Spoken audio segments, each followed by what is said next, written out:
how Baltimore grows. This is not an oxymoron. Baltimore is, in fact, growing. The question is, do we know how to stay on top of why and how so that we can remain successful in the next decade? In order to understand how we are growing, we do need to take a step back to understand all the lessons that have been learned during the decades where we were not growing. So in 1950, the city of Baltimore was 950,000 people. That was our max. In the latest census, 2010, we were 620,000. So we've lost 330,000 people in 60 years. Now, I'm going to give you a very brief overview of all the decades where this loss has occurred because every decade is a little different. Here we go. The 1950s and 60s, with the rise of mortgages and the internet highway system, we have a wave of suburbanization.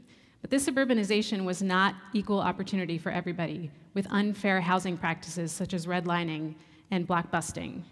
And this decade culminates in a series of civil and racial unrest.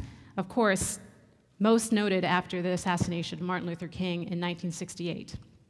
I am also a professor, so I feel compelled to give you additional reading for this period, like Ray Suarez's book, The Old Neighborhood, not to be confused with Baltimore's own Antero Pietola's book, Not in My Neighborhood, which is specifically about the process here in Baltimore City.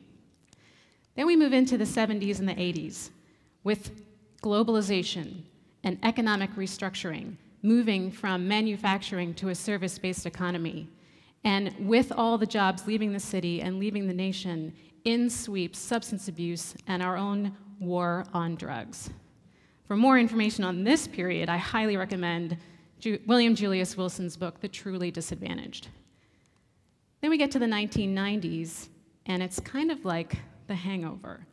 50 years worth of population loss.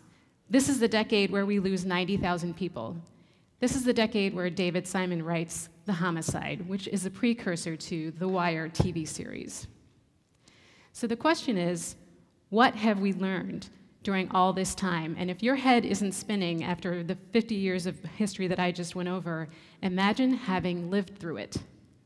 And many of you in the room probably did live through it, and you know that even in the midst of all this chaos, great Baltimoreans were doing great things to make sure that we could grow into the 21st century.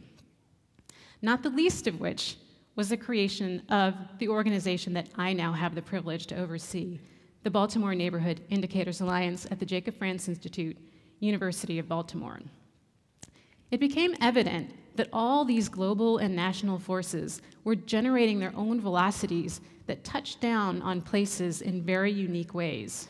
And just like you measure your own biometrics to make sure your body can withstand external forces, we needed to start measuring the ecometrics of places to know how and when neighborhoods could both take advantage of these external forces, but then also remain immune from them. And that's exactly what the Baltimore Neighborhood Indicators is meant to do. Because it used to be you would only get neighborhood-based information once every 10 years when the census came out. The data existed. It existed in silos in city agencies, and the technology existed to make that data integrated in a way that communities could actually visualize themselves. So that's why we were created, based out of a national movement to democratize data. Democratize in the sense of liberating it from all these city agencies and putting it in the hands of communities, but then also democracy in the 21st century means that our civil society depends on access to information so that we can be on equal footing with both the public and the private sector. So I'm suggesting that access to information is critical to the functioning of our democracy moving forward. So we've been putting out 100 quality of life indicators for all the city's neighborhoods for the last 10 years. And having done that now for 10 years, we can actually tell some excellent stories about the city. The crime rate is down, and it's down in every neighborhood. Teenage birth rate is at historic lows, and in every neighborhood. More than a third of Baltimoreans take alternative means of transportation to get to work. These are all amazing stories that you can tell using the data. So the question is, how can we use this data to answer some of the questions about how do we grow into the future? So here are the neighborhoods that grew between 2000 and 2010. Like I said, Baltimore is, in fact, growing. These are some of the most diverse neighborhoods in the city of Baltimore. We have neighborhoods that have the highest median income in the state of Maryland and some of the lowest. We have neighborhoods in here that had been redlined in the past, and the evidence is here that they are overcoming some of the legacies of inequality that they've had to suffer through.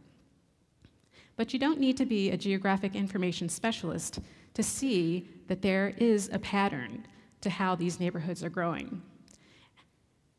The pattern, let me suggest to you, is based on the neighborhoods in the blue that are taking advantage of forces that are acting upon them right now.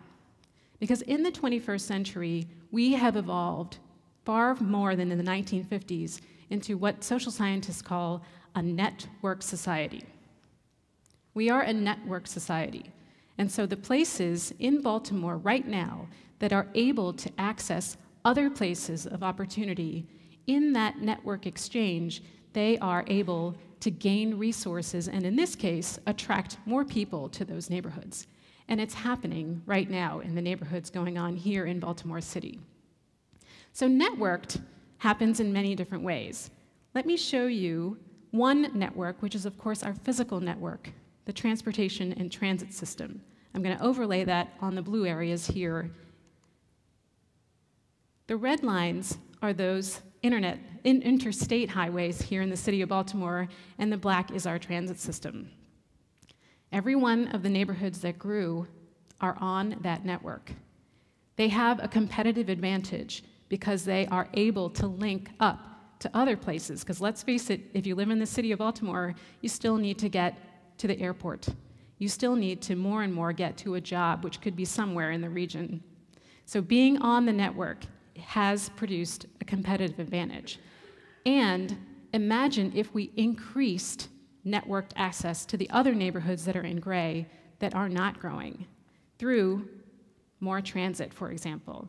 So no matter who you are, no matter where you live, advocate for more networked resources to go into those neighborhoods that are in gray right now.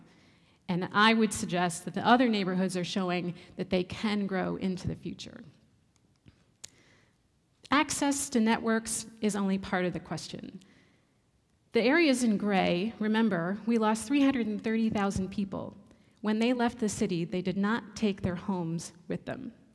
So the city of Baltimore, unfortunately, has a vacant and abandoned housing problem. So let me overlay on this map the neighborhoods that have a significant vacant and abandoned housing. These are the areas hatched out in darker gray. Notice there is no overlap. In fact, it was only 4%. If your neighborhood had 4% vacant and abandoned housing, your neighborhood did not grow.